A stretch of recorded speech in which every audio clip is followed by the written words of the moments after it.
Valentine's Day man o hindi, bawal paglaruan ang feelings. Pero pwedeng maglaro na parang mga bata sa mga pasyalang swak sa mga couple na naghahanap ng bagong date ideas. Usuan na yan sa report ni Oscar Oida.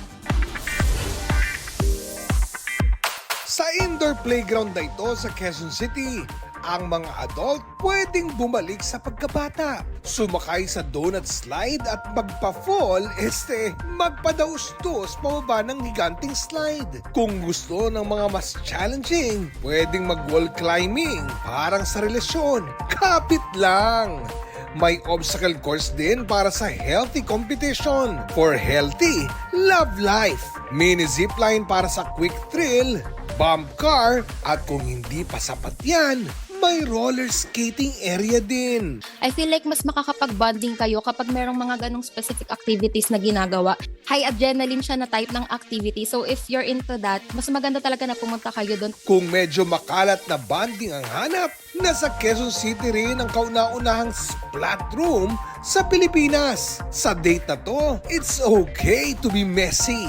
Magpaka-creative sa canvas painting.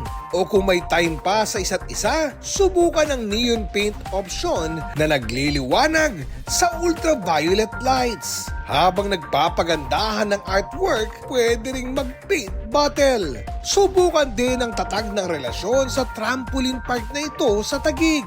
Bukod sa Unli trampoline zones, may foam pit kung saan pwedeng magpa-fall ng walang second thoughts.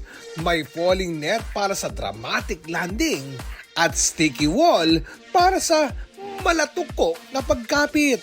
May dodgeball area for friend zone lang. Magbungguan suot ang inflatable suits at matuto ng basic flips sa tulong ng mga nakaabang na coach. Marami na rin namang paraan para i-celebrate ang Valentine's. Tulad sa pagmamahal, dapat no pressure at nag-e-enjoy lang.